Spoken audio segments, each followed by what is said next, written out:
本来去年底东方某大国2款6代机的亮相，以及西飞的空警3000和076已经足够让军迷圈沸腾了。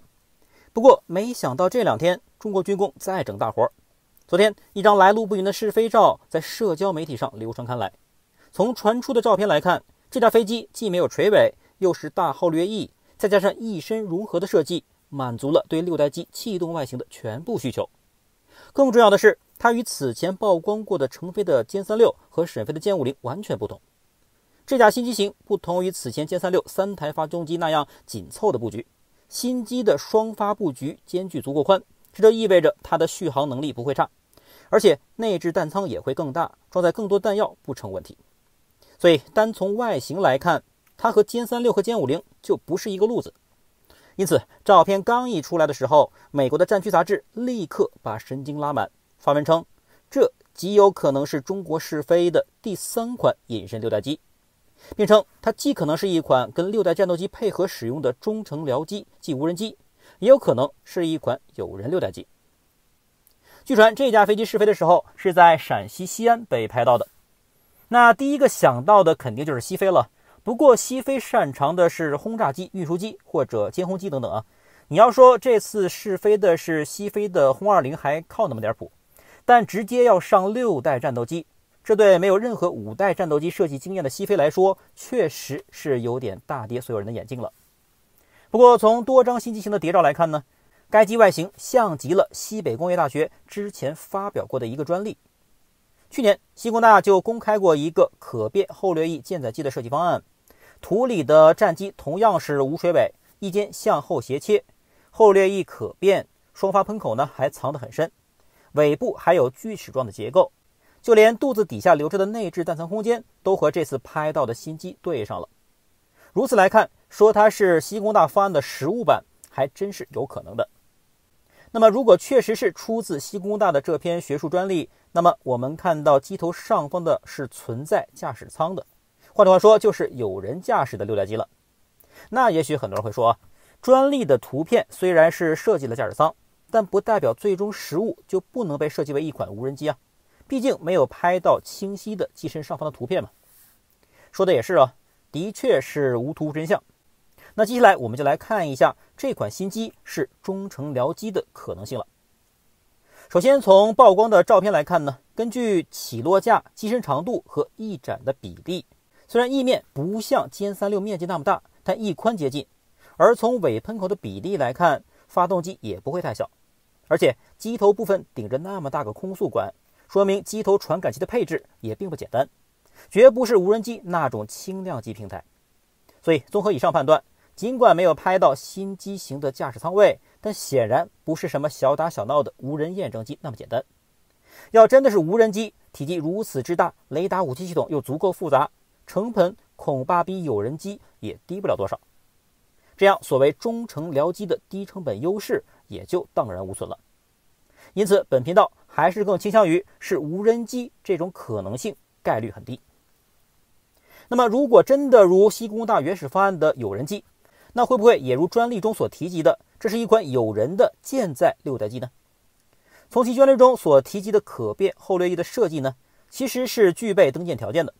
为什么这么说呢？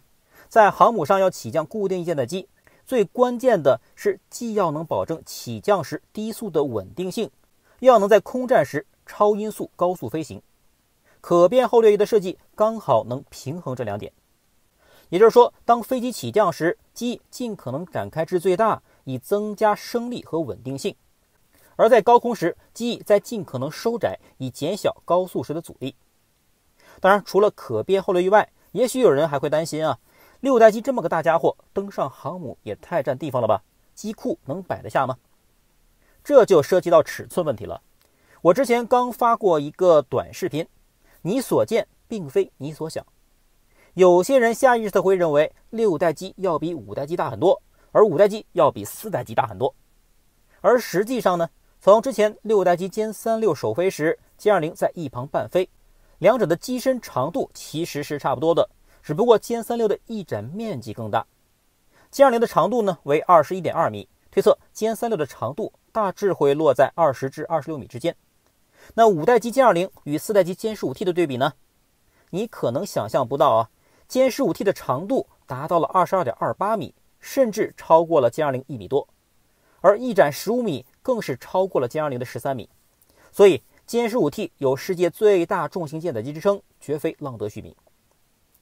当然了，到了6代机，翼展肯定会更宽，不过机翼部分倒问题不大，毕竟都是要折叠的嘛。所以从尺寸上讲，既然世界上最大的重型舰载机歼15T可以大量装备在辽宁舰、山东舰和福建舰上，那这款6代机又有何不可呢？而更有意思的是啊，这已经是几个月之内中国曝光的第3款6代战斗机了。南边3发的歼36，北边的歼50，再加上这款全新机型，摆明了是多条技术路线在并行赛跑。这场景让人想起了当年 YF-22 和 YF-23 竞争美国5代机的时代，正是这种竞争才逼出了后来5代隐身战斗机的标杆 F-22。而我们现在也搞出了多头竞争的局面，而且疑似上了3个。更重要的是，不再是跟随，而是在全新赛道领跑，且不同设计并驾齐驱。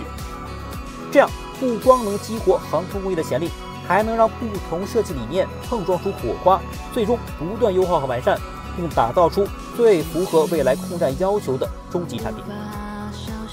遥想当年，当 F117 横空出世时，我们只有羡慕和仰望的份儿。到歼20的服役，终于有了可以跟 F-22 掰手腕的5代机了。再到歼35的上舰，弥补了海上面对 F-35C 的短板。直到现在3款6代机接连露面，中国航空工业走过的路，实际上就是一部逆袭史。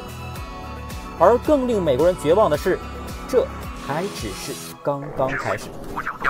11收到请假，请火速前往南海，疑似敌机闯入我方领空。奉11收到。Pilot, we have entered the airspace of the Triton Kingdom. Radar is normal, no abnormalities.